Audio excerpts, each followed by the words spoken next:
एक बार फिर जल प्रदूषण को हम लोग आगे बढ़ाते हैं। अभी हम लोगों ने अपने पिछली क्लास में देखा कि जल प्रदूषण के अलग अलग स्रोत, अलग अलग आधार पर वर्गीकरण किया गया है। पहला वर्गीकरण स्रोतों के आधार पर कि कहां कहां से प्रदूषण हो रहा है, जैसे औद्योगिक स्रोतों से हो रहा है, कृषि से हो रहा है, औद्योगिक स्रोतों से, कृषि से, इन सब चीजों पर चर्चा हुई। फिर एक दूसरा है उनके रासायनिक एवं भौतिक गुणों के आधार पर वर्गीकरण हुआ कि कुछ भौतिक गुण वाले पॉल्यूशन होते हैं, जैसे उसमें सॉलिड वेस्टेज वगैरह मिल जाते हैं, धूल कण वगैरह बहुत ज्यादा मिल जाती हैं। तो कुछ रासायनिक गुणों के आधार पर अनेक उसमें रासायनिक केमिकल मिल जाते हैं, केमिकल सब्सटेंस मिल जाते हैं। केमिकल जिसमें मिल जाते हैं वह प्रदूषित जल बहुत खतरनाक होता है। ठीक है। इसके बाद एक तीसरे आधार पर भी विद्वानों ने वर्गीकरण किया है और वह डिग्रेडेबिलिटी के आधार पर कि प्रदूषक जो हैं क्या वे वक्त के साथ प्रकृति में मिल जा रहे हैं। तो जो प्रकृति में मिल जाते हैं, डिग्रेड हो जाते हैं, वे डिग्रेडेबल पोल्यूटेंट, वाटर पोल्यूटेंट होते हैं। जैसे मैंने बताया था शहरों के सीवेज। बट बहुत सारे नॉन बायोडिग्रेडेबल होते हैं, स्पेशली जैसे इंडस्ट्रियल पोल्यूटेंट, केमिकल्स बहुत सारे लंबे समय तक पड़े रहते हैं। जब ये मैंने अभी बताया कि ये जब रासायनिक पदार्थ जल में मिक्स होंगे और जल सभी जीव जंतु लेते ही लेते हैं, नेसेसरी फॉर ऑल्स, तो definitely it create different kind of problems. तो अब जो हम लोग टॉपिक डिस्कस करने जा रहे हैं वो हमारा टॉपिक है जल प्रदूषण के प्रतिकूल प्रभाव, adverse effects of water pollution. एक किसी विद्वान ने कहा है कि शरीर में 72 प्रकार के रोग होते हैं, पर उस 72 प्रकार के रोगों में अधिकांश रोग पेट से होता है, पेट से संबंधित होता है। और ये जो पेट से संबंधित रोग है, क्योंकि पेट में ही जल जाता है, तो उसका मेन कॉज जल होता है। ठीक है। तो इसकी वजह से जो मानव पर प्रत्यक्ष सीधा प्रभाव देखा जाता है वह विभिन्न प्रकार की बीमारियों के रूप में देखा जाता है, डिफरेंट काइंड ऑफ डिजीज। आप लोगों ने सुना होगा हैजा, टाइफाइड, हेपेटाइटिस के बहुत सारे, लिवर सिरोसिस और बहुत सारी बीमारियां जो होती हैं वो इसी से देखी जाती हैं। यानी कि जब भी कोई व्यक्ति प्रदूषित जल लेता है तो इस तरह की अनेक बीमारियां विशेष रूप से देखी जाती हैं। यानी कि प्रभाव में पहला ही प्रभाव कह सकते हो, अनेक प्रकार की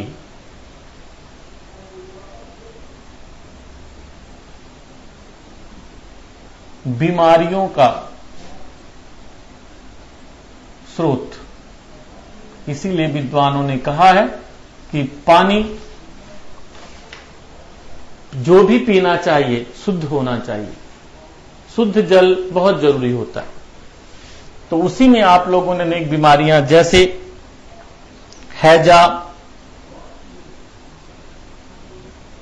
हैजा सुना होगा आप लोगों ने, उसके साथ साथ विशेष रूप से हेपेटाइटिस,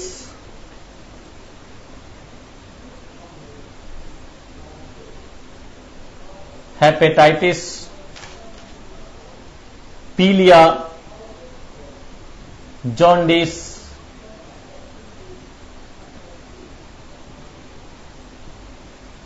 तपेदिक, टीबी,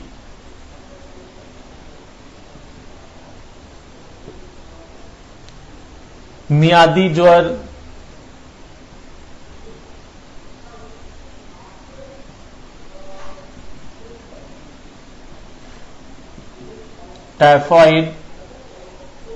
टाइफाइड, पेचिस, एमोबियासिस,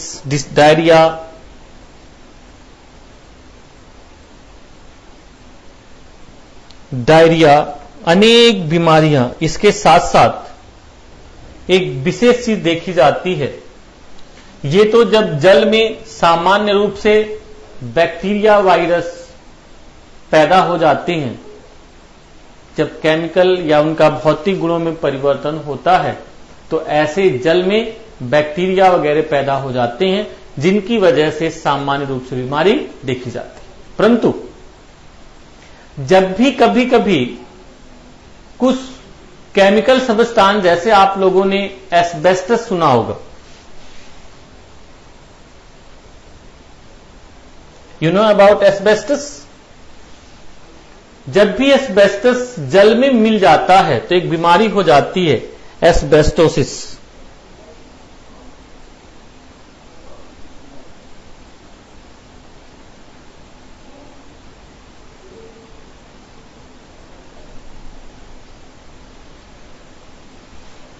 गैस्ट्रोइंटेराइटिस सुना होगा आप लोगों ने, गैस्ट्रोइंटेराइटिस।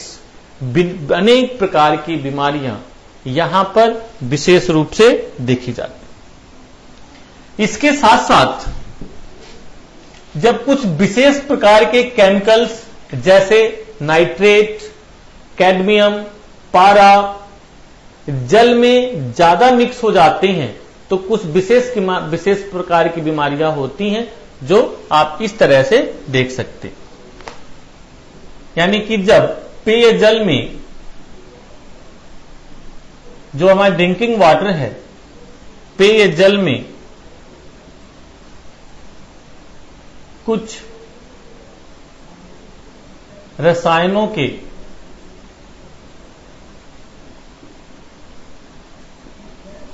मिलने से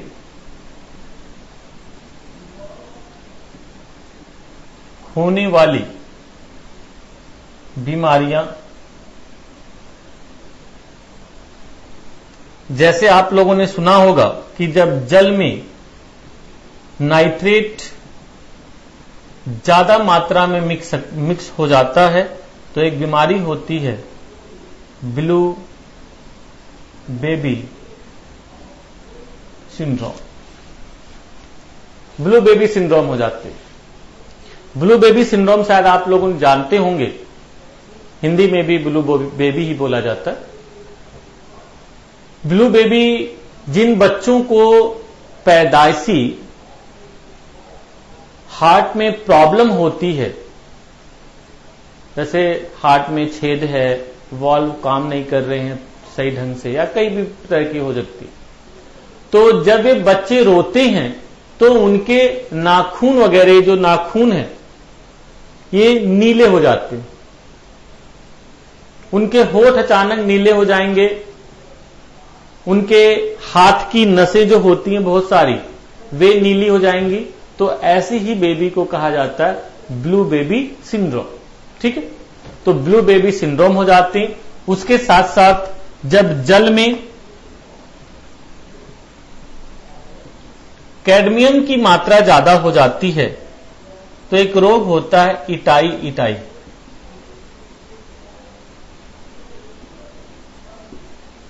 इटाई सिंड्रोम। जब जल में आर्सेनिक की मात्रा ज्यादा हो जाती है तो ऐसे में ब्लैक फुट हो जाता है, ब्लैक फुट हो जाता है। यानी कि उसके पैर पर फफोले से पड़ जाते हैं, उंगलियां टेढ़ी सी हो जाती, कुछ अजीब सी हो जाती हैं, दांत गंदे हो जाते हैं। तो इस तरह की अनेक बीमारियां आर्सेनिक की वजह से देखी जाती हैं। या फिर जिस जल में फ्लोराइड ज्यादा मिल जाता है तो फ्लोरोसिस हो जाती है।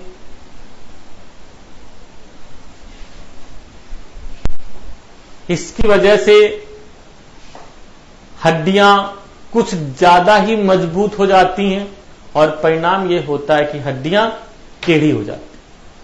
व्यक्ति के उंगलियां जो होती हैं ऐसे फट सी जाती, मतलब यूं हो जाएंगी, टेढ़ी टेढ़ी से हो जाएंगी, उसमें मुड़ने में प्रॉब्लम होगी क्योंकि जोड़ों के बीच में फ्लोराइड जम के उनके मूवमेंट को बाधित कर देता है। पैर बच्चों के टेढ़े हो जाएंगे। तो अजीब अजीब तरह की ये सब भी कुछ बीमारियां देखी जाती हैं। इसीलिए एक बड़ी ही अलार्मिंग कंडीशन है। विशेष रूप से आप देखोगे, अभी मैं इंडिया के कुछ क्षेत्रों की चर्चा करूंगा प्रभाव के बाद, तो ये सभी बीमारियां यहां पर देखी जाती। इसी तरह से एक और भी प्रॉब्लम आजकल देखी जा रही है,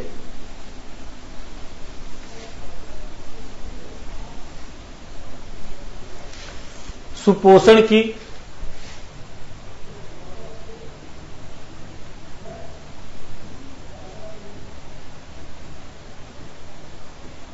यूट्रिफिकेशन।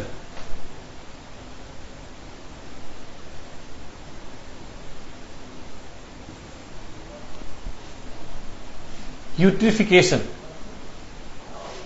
यह एक बड़ी ही अलग तरह की बीमारी, समस्या, बीमारी नहीं इसे कह सकते, समस्या कह सकते। आजकल गांव देहात में या नदियों में आप लोगों ने देखा भी होगा, जलकुंभी वगैरह बहुत ज्यादा हो जाती हैं।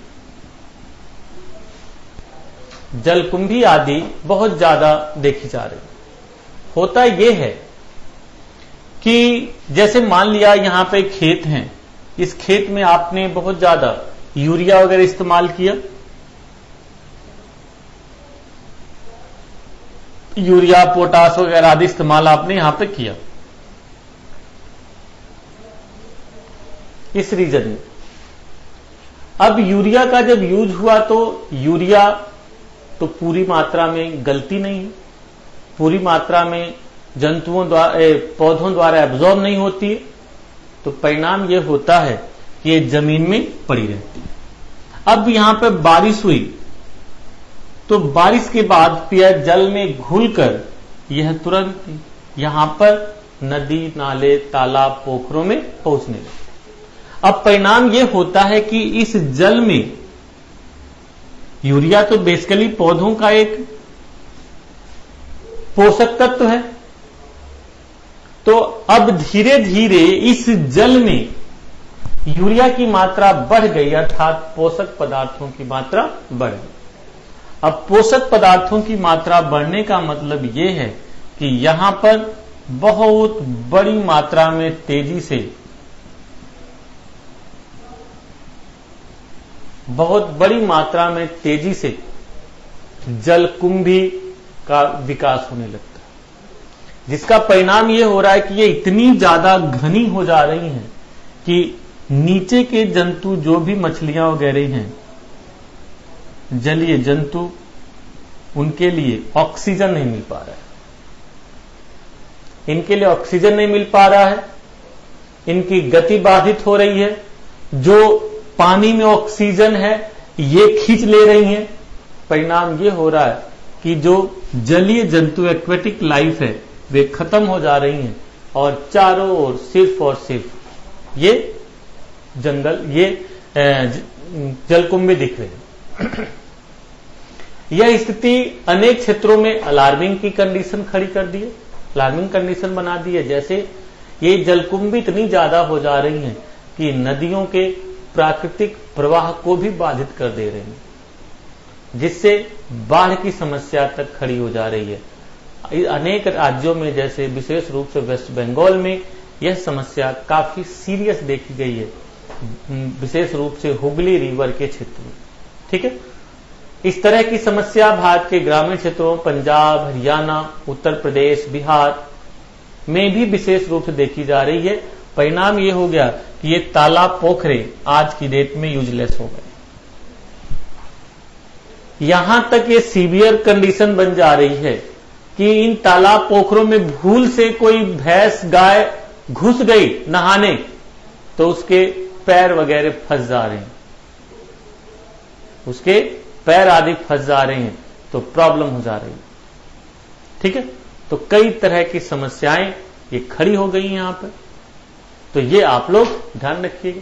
ठीक है, तो इस तरह की अनेक बातें ध्यान रखने वाली से ही हम लोग यूट्रिफिकेशन कहते हैं, यानी कि अति पोषकता, सुपोषण, यानी कि जल में ज्यादा ही पोषक तत्व हो गए, परिणाम स्वरूप अनेक प्रकार की समस्याएं यहां पर खड़ी हो गई। ठीक है, तो ये एक इसका अगला प्रभाव आप कह सकते हैं। इस तरह से जल में प्रदूषकों के बढ़ने से ये सभी समस्याएं देखी जा रही हैं। तो जरा आप सोचिए, इसका सॉल्यूशन क्या है भाई? What is solution? And India के संदर्भ में क्या स्थिति है? तो इसका सॉल्यूशन एक सबसे बड़ा ये है, उपाय ये है कि औद्योगिक कचरों का निपटान सीधे सीधे जल के स्रोतों में न किया जाए। ठीक है, जल औद्योगिक कचरों विशेष रूप से उनको ट्रीट किया जाए वाटर ट्रीटमेंट प्लांट में, और ट्रीट करके उसके बाद वो नदियों आदि में फेंका जाए। ठीक है, पहली बात। सेकंड, शहरों से जो सीवेज निकलते हैं, बाहित मल जो निकलता है, उनको भी सीधे सीधे नदियों में न डाला जाए।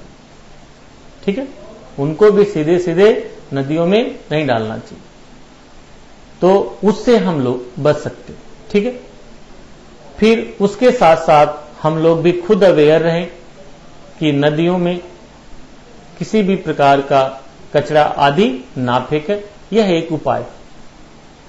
विशेष रूप से इंडिया के संदर्भ में पॉल्यूशन की क्या स्थिति है, यह भी एक सोचने वाली बात है। क्योंकि हम भारत देश में रह रहे हैं, तो हमें भारत के संदर्भ में सोचना चाहिए।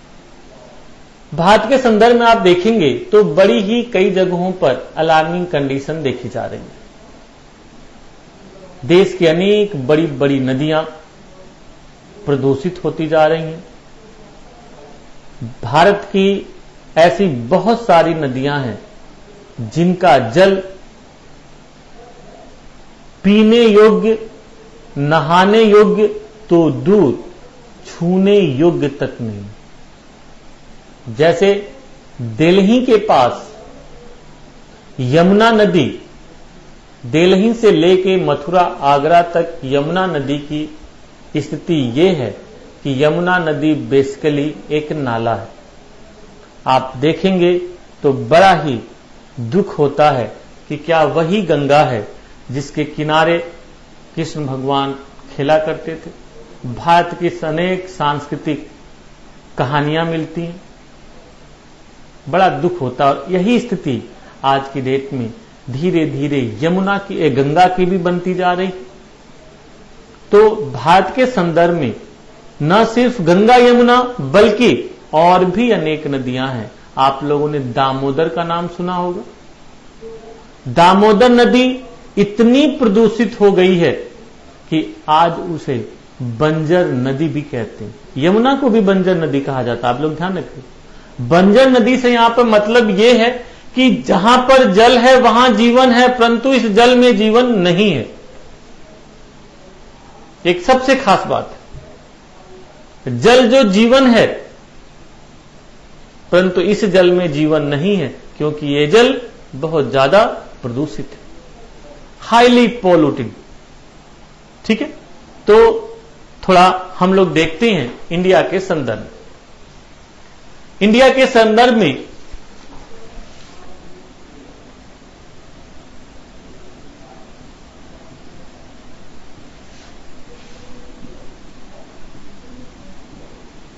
जल प्रदूषण की स्थिति।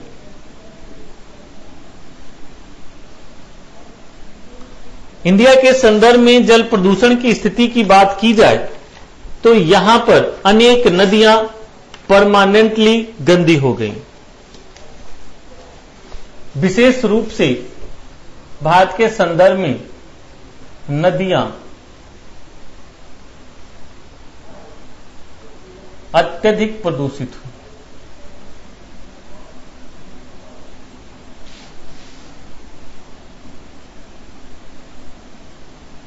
क्योंकि नदियों में भारत में ही जिस निर्ममता के साथ शहरों के कचरों को नदियों में छोड़ दिया जाता है, विश्व के अधिकांश देशों में नहीं देखा जाता। ठीक है, इसके बावजूद कि हम लोग अपने नदियों को पूछते हैं, and we called as a mother, हम लोग अपने नदियों को माता कहते हैं, और इस माता को ही हम लोग प्रदूषित सबसे ज्यादा कर रहे हैं। इसीलिए कुछ एक विद्वानों ने, पर्यावरणविदों ने, इन्वायरमेंटलिस्ट ने एक बात कही है कि जिस तरह से भारत की अनेक नदियां गंदी हो रही हैं, यदि वे खत्म हुई तो भारतीय सभ्यता संस्कृति भी खत्म हो जाएगी। ठीक है, तो नदियों में विशेष रूप से नगरों के कचरे छोड़े जाते हैं। ठीक है, भारत की 10 प्रदूषित नदियां, यदि भारत की हम 10 प्रदूषित नदियों की बात करें,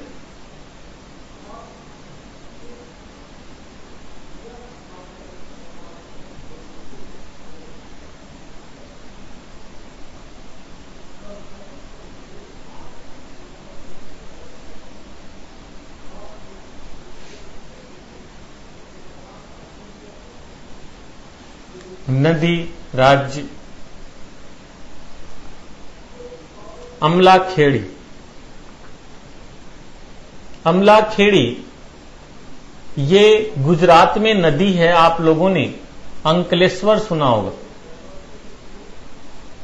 अंकलेश्वर गुजरात का मैप देखेंगे आप लोग, तो वहां पर अंकलेश्वर एक बहुत बड़ा औद्योगिक क्षेत्र है। वहां पर पेट्रोलियम भी एक्सप्लॉइट की जाती है। वहां पर यह स्थिति बहुत ही डिस्टर्ब देखी जाती है। ये पूरी नदी खराब हो गई।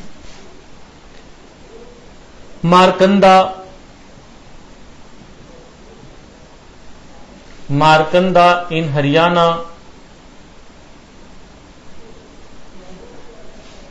खारी गुजरात,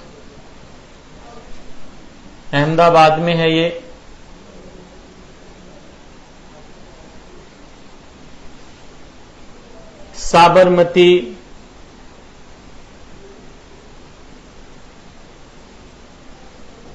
साबरमती अहमदाबाद, खान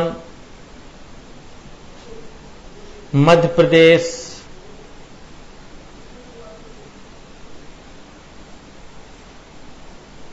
काली नदी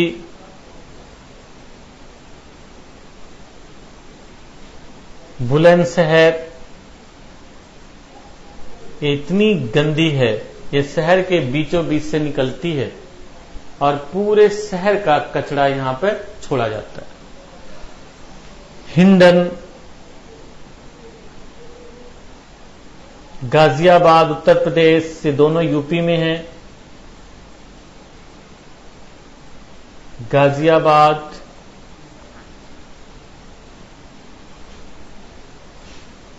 मूसी हैदराबाद,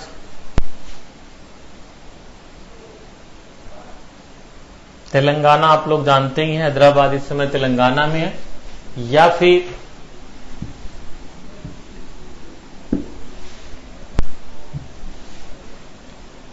यमुना,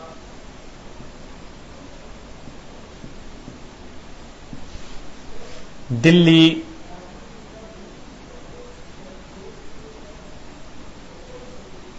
दामोदर, वेस्ट बंगाल,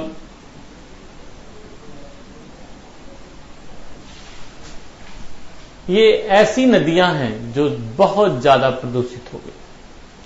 अनेक क्षेत्रों में गंगा प्रदूषित हो गई है, जैसे विशेष रूप से कानपुर के आसपास के क्षेत्र में, इलाहाबाद के आसपास के क्षेत्र में, बनारस के आसपास क्षेत्र में, क्योंकि हमारे यहां नदियों में विशेष रूप से गंगा में